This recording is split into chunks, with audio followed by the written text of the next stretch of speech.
Bonjour à toutes et à tous, mais quel plaisir de vous retrouver sur le Renault Tour, plaisir de vous retrouver sur Radio Territoria, Bâti Radio, pour vous faire vivre cette nouvelle étape, 6e date déjà de cette tournée régionale, en attendant le forum Renault Days qui aura lieu les 7 et 8 octobre prochains, date à retenir sur vos agendas. Ce sera à Paris, porte de Versailles, après Strasbourg, Lille, Nantes, Rennes et Lyon.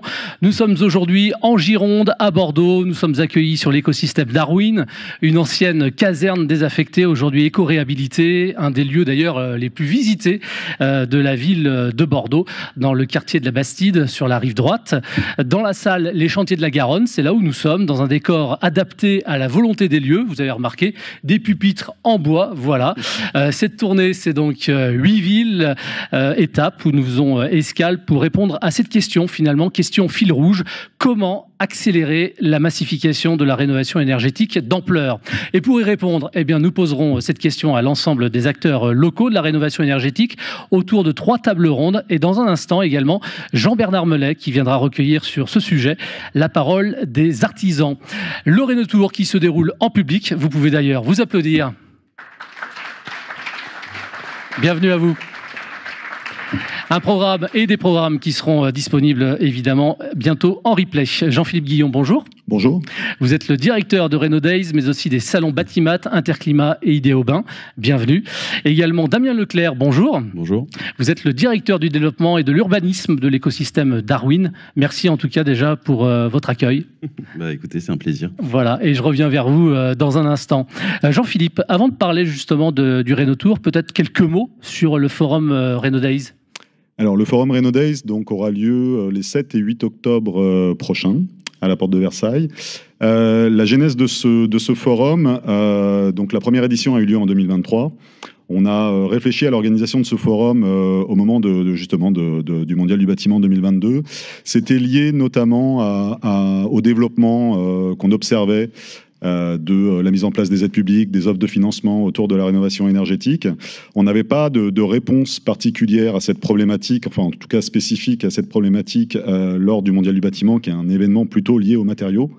Et donc on a imaginé cet événement, mais autour d'un concept qui n'est pas un salon, mais un forum, c'est-à-dire finalement un juste équilibre entre la rencontre, qui généralement est associé à un événement de type salon, et le contenu, donc un événement plutôt pédagogique pour justement accompagner cette dynamique autour de la rénovation énergétique, renseigner sur la réglementation, sur les financements, les différents services qui sont en place.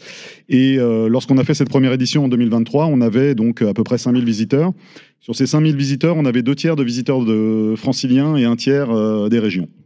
Or, la massification passera par justement le développement au niveau national. Donc on s'est dit que pour la 2e édition, puisque ça a lieu donc effectivement tous les 2 ans, même si à partir de l'an prochain on rentrera dans un rythme annuel, je reviendrai là-dessus un petit peu plus tard, on s'est dit que le meilleur moyen de pouvoir impliquer les régions, c'était de s'y rendre, d'où le Renault Tour. Et notre objectif, c'est qu'à cette édition 2025, on puisse avoir l'inverse, c'est-à-dire 2 tiers des visiteurs qui viendront des régions et 1 tiers d'Île-de-France, sans perdre le nombre de visiteurs d'Île-de-France. Donc, essayer de doubler en fait le nombre de visiteurs pour un événement qui est quand même qui est d'ailleurs le seul événement autour de cette thématique à 100%. C'est-à-dire qu'il n'y a pas d'autre événement au niveau national qui traite de la rénovation énergétique à 100%. Donc ça nous paraît important effectivement de nous rendre dans les régions pour faire connaître l'événement et s'inspirer de ce qui se passe localement. Alors 8 villes dans cette tournée, parmi elles Bordeaux. Pourquoi ce choix ? Déjà parce que les 8 villes qui ont été choisies sont les 8 plus grandes villes françaises, donc ça nous paraissait important de nous intéresser aux régions qui pèsent et qui peuvent nous aider à accompagner cette massification. Ensuite, on a identifié ces villes aussi comme des villes dynamiques, avec des structures avec un concept de vie qui n'est pas trop éloigné de ce qu'on avait pu identifier sur une ville comme Paris, mais avec ses spécificités. Et donc, ce qui nous intéressait, c'était de voir comment était gérée dans ces grandes villes, justement, l'approche urbaine, la manière de se déplacer, la manière de consommer l'énergie. Donc, voilà pourquoi Bordeaux était une étape essentielle pour cette tournée. Et Darwin ?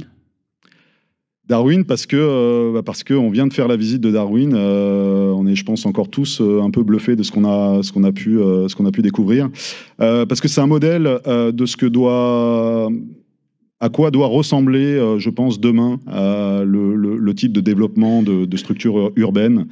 Au niveau de son concept d'éco-circularité, au niveau de la manière dont on arrive à optimiser, en fait, pas seulement un espace, mais aussi tout ce qu'on y consomme, la manière dont on peut s'auto-gérer d'une certaine manière, et ça va avoir un impact sur pas mal de choses. Ça va avoir un impact sur le transport, ça va avoir un impact sur la rencontre.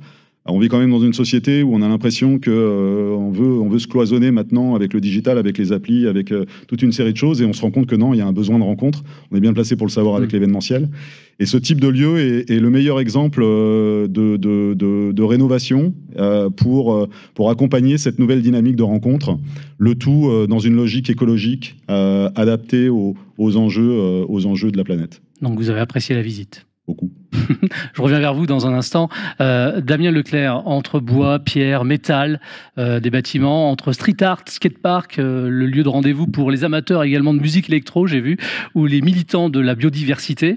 Darwin se présente aussi, comme on l'a vu tout à l'heure en se rendant sur place, pour moi, pour la première fois, sur une place de village dans la ville. Comment est-ce que vous avez imaginé, structuré cet écosystème hybride qui mêle finalement d'un côté économie, culture, alimentation, habitat et nature? J'ai un peu commencé à aborder pendant la visite, mais nous, on est sur un système spontané, c'est-à-dire que on a une vision, à la fois une conviction au départ de créer de la coopération, notamment et principalement au départ sur la question de la gestion et de la consommation énergétique, d'ailleurs, d'où cette œuvre magnifique, le Vortex, que j'ai commencé à présenter pendant la visite, mais qui symbolise aujourd'hui la lecture et la visibilité de notre engagement et de notre consommation. Et puis après, de manière spontanée, quand on commence à amorcer cette initiative, nous, on a une vision du prototype, c'est-à-dire qu'on va venir préfigurer des idées, des convictions qu'on a envie de défendre. Et puis après, quand elles commencent à prendre forme, à émerger, on les incube et au final, on arrive à créer ce qui est devenu un modèle, c'est-à-dire un modèle d'hybridation. On vient créer la ville dans sa complexité, sa diversité, avec ses frottements. Je l'ai aussi un petit peu abordé, mais nous, on est sur une rénovation de conviction. On ne prend pas le système normatif comme le premier acte de notre réflexion. On a cette ambition de vouloir avancer, de vouloir créer quelque chose. Et après, les normes, on essaie de les intégrer au fil de l'eau pour travailler ce prototypage et voilà, et c'est tout ça qui à la fin fait quelque chose qui est un peu indéfini, mais qui prend forme et qui, à travers la cohérence globale, j'ai envie de dire, de l'engagement, de la manière dont aussi fédérer les initiatives, amène aujourd'hui à un système de cohérence qu'on a appelé l'écosystème et qui mélange à la fois de l'activisme, de l'économie. Puis je le répète, il y a presque 1000 emplois en fait sur le site, avec cette connexion avec les enjeux touristiques et cette capacité à générer de l'attractivité territoriale. Mon rôle est aussi aujourd'hui d'essaimer cette question de l'attractivité pour des territoires, puisqu'on a beaucoup de demandes pour revenir nous demander un peu quelle est notre recette. Voilà. Et donc là, les lieux, c'était une ancienne caserne, c'est ça? Oui, une caserne militaire. Ouais, la caserne Niel, qui datait du 19e siècle, c'est ça? Exactement. Quelles ont été, je dirais, les principales difficultés à réhabiliter, entre guillemets, les lieux, sachant que vous avez encore l'envie de suivre vos convictions, comme vous disiez? Aujourd'hui, sur le foncier, en tout cas, de la caserne Niel, on est à peu près à 50%, 60% de réalisation, puisqu'on a encore des espaces. On est propriétaire, Darwin. Souvent, on est vu comme un tiers-lieu public ou des choses comme ça. Non, c'est une initiative entrepreneuriale au départ, avec une vraie vocation de l'entrepreneuriat social, vraiment, voilà. Donc, on a plusieurs composantes. On a des composantes économiques, des composantes solidaires, j'en parlerai pas là, mais on a aussi une grosse activité solidaire sur le site. Et donc, voilà. Et donc, les principales étapes ont été la maîtrise déjà, finalement, du périmètre et de l'esprit des lieux, qui est passé par un premier temps d'incubation pour nous-mêmes, en fait, des activités de l'histoire du lieu. Donc, ça s'est passé, et ce qui a été fédérateur au départ a été le skatepark.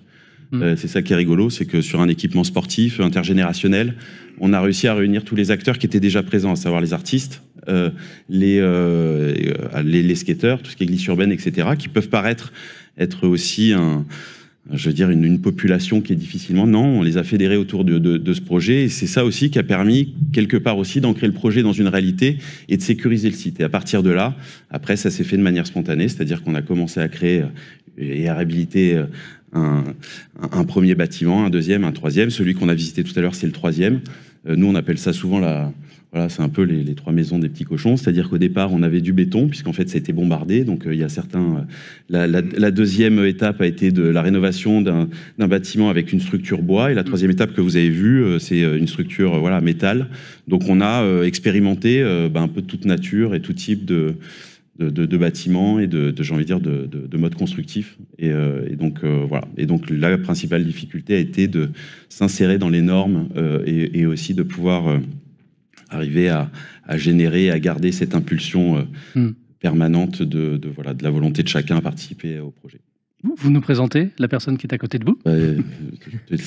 Donc, je suis Cédric Rey, je suis le directeur technique à Darwin, donc je m'occupe de l'ensemble des travaux, soit pilotage de travaux. Je m'insère un petit peu comme un assistant en maîtrise d'ouvrage. Je viens compléter la volonté du maître d'ouvrage et discuter avec l'ensemble de l'équipe de maîtrise d'œuvre de façon à faire avancer les chantiers. Alors justement, vous, à votre niveau, qu'est-ce que vous pouvez nous dire de ces lieux?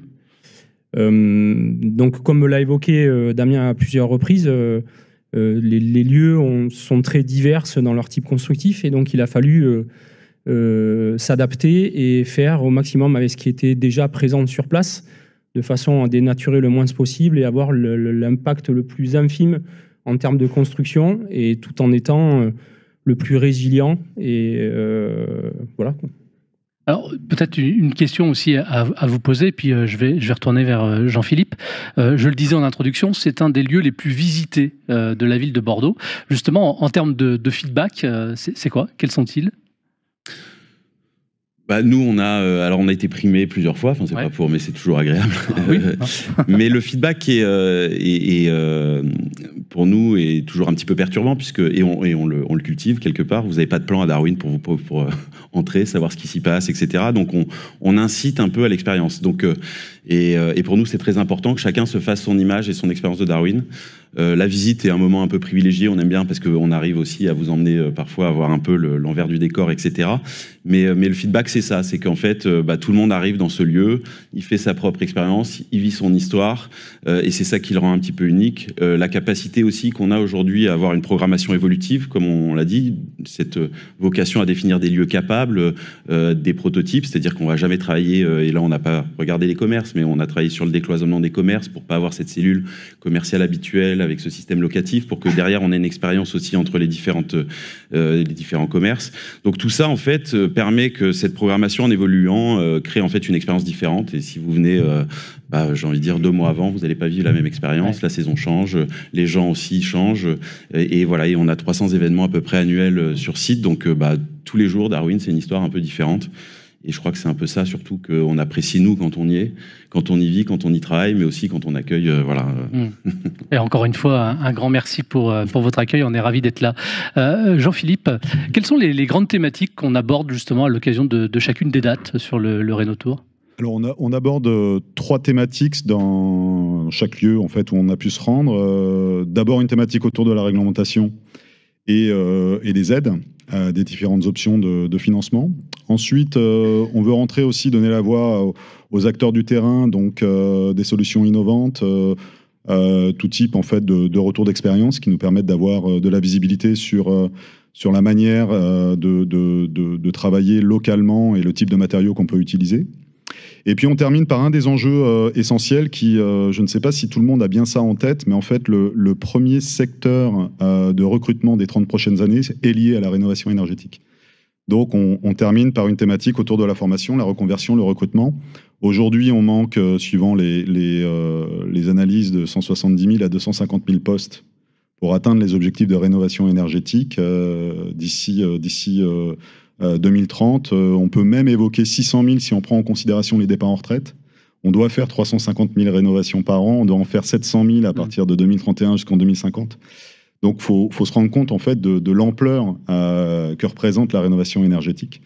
Et donc du coup, ça nous paraissait important qu'on puisse avoir ce fil rouge d'aborder ces 3 thématiques pour à chaque fois avoir davantage de visibilité sur ce qui est mis en place localement et s'imprégner en fait de ces bonnes pratiques pour aussi identifier celles qui sont duplicables, parce que chaque région a aussi ses spécificités climatiques, donc on ne peut pas forcément faire les mêmes choses partout.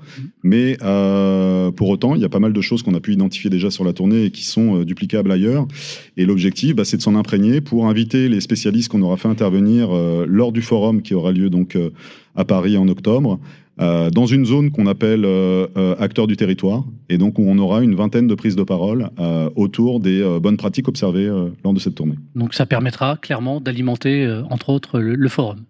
Ça permettra effectivement d'alimenter le forum. Je rappelle que la rénovation énergétique, parce qu'effectivement, on parle beaucoup du logement, là on est...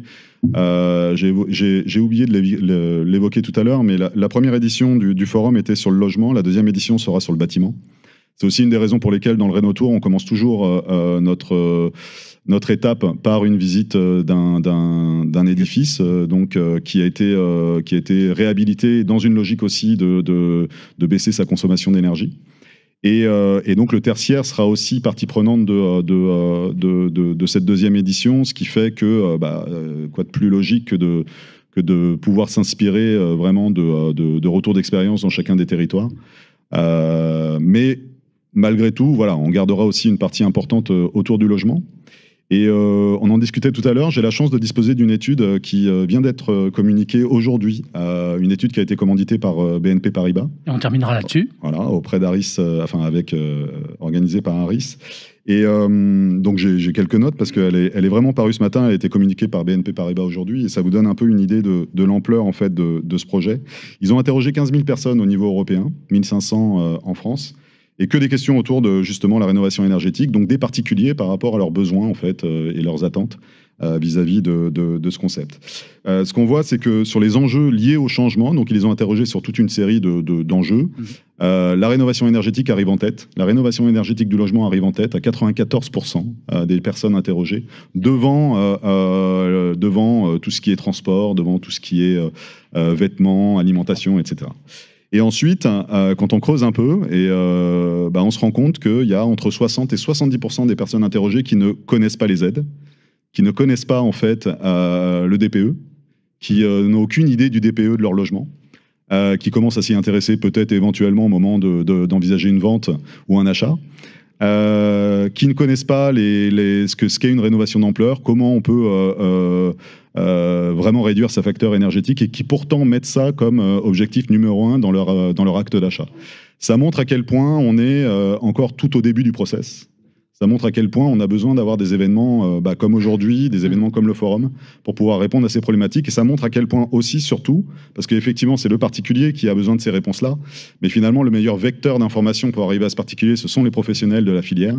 Et c'est pour cette raison que cet événement, qui est un événement B2B, a cet objectif pédagogique pour informer l'ensemble des acteurs de la filière afin qu'ils puissent justement relayer le bon message et qu'on inverse un peu ce pourcentage de personnes qui, du coup, pourront demain envisager une rénovation énergétique de leur logement avec plus de confiance et plus de connaissances. Eh ben merci, et puis merci d'avoir fait le point sur cette enquête, parce que les chiffres sont tout récents, ça vient de sortir. Aujourd'hui. Aujourd'hui même, parfait. Merci à vous tous d'avoir participé à cette introduction.